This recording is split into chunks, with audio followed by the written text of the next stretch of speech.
Hi guys, how are you? So the video today is just a reflection about decreasing the urges in order to increase our effectiveness in our lives.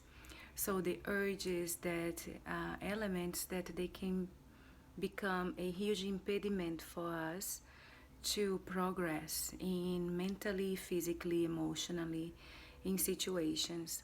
So identifying the urges that we have. Urges, they can be, named also as desires. So the desires, they can very much serve us as, of course, negative way, as a barrier actually, and not allow us to really achieve things that we potentially can achieve because we are so dependent on these desires.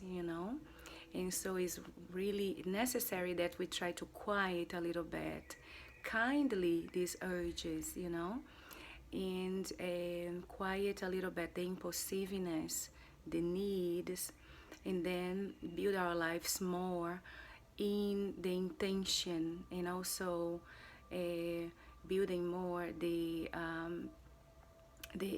becoming, because the power of becoming is an ability that we create with intention. Really, we need to intentionally put our focus on the flow of becoming and not constantly visiting the same place.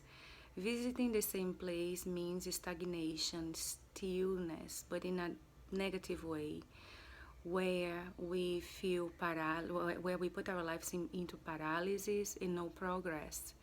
And so the urges and the impulses and the cyclic movement of these elements, they can really serve us in a negative way to block us from self-growth. So by identifying what they are, and little by little trying to volume them down, silencing them, or even shifting focus little by little, kindly, not in a critical way towards oneself, will help us to really build a different, more progressive flow in our lives, and will help us to trust oneself more in our abilities to progress, in things that we believed before we could not, and in things that we are having difficulties today in progressing. We are our own limits. We impose the limits in our lives. Limitation is not built by physical limitation, emotional limitation. Is also is something very true. Physically, we sometimes we feel limited, because of so many things, so many aspects. But emotionally, we can embrace, and we can build a good field, to work and to try to create different perspectives, not only revisiting the same place and bringing back the same urges and impulses.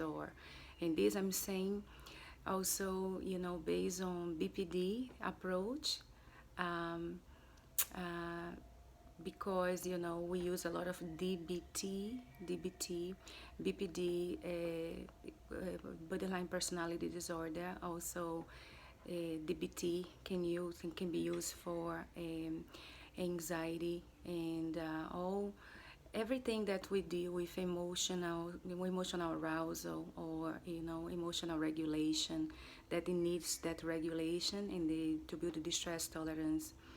Okay, so we all have, at some point in our lives, difficult, right, to really deal sometimes effectively with this, and just try actually to do different and to enlarge your limits, and not to shrink your limits into only the cyclic of urges and desires, and trying to attend them constantly will put us in that almost slavery movement in our lives. We will constantly go to the same place that we actually want to live.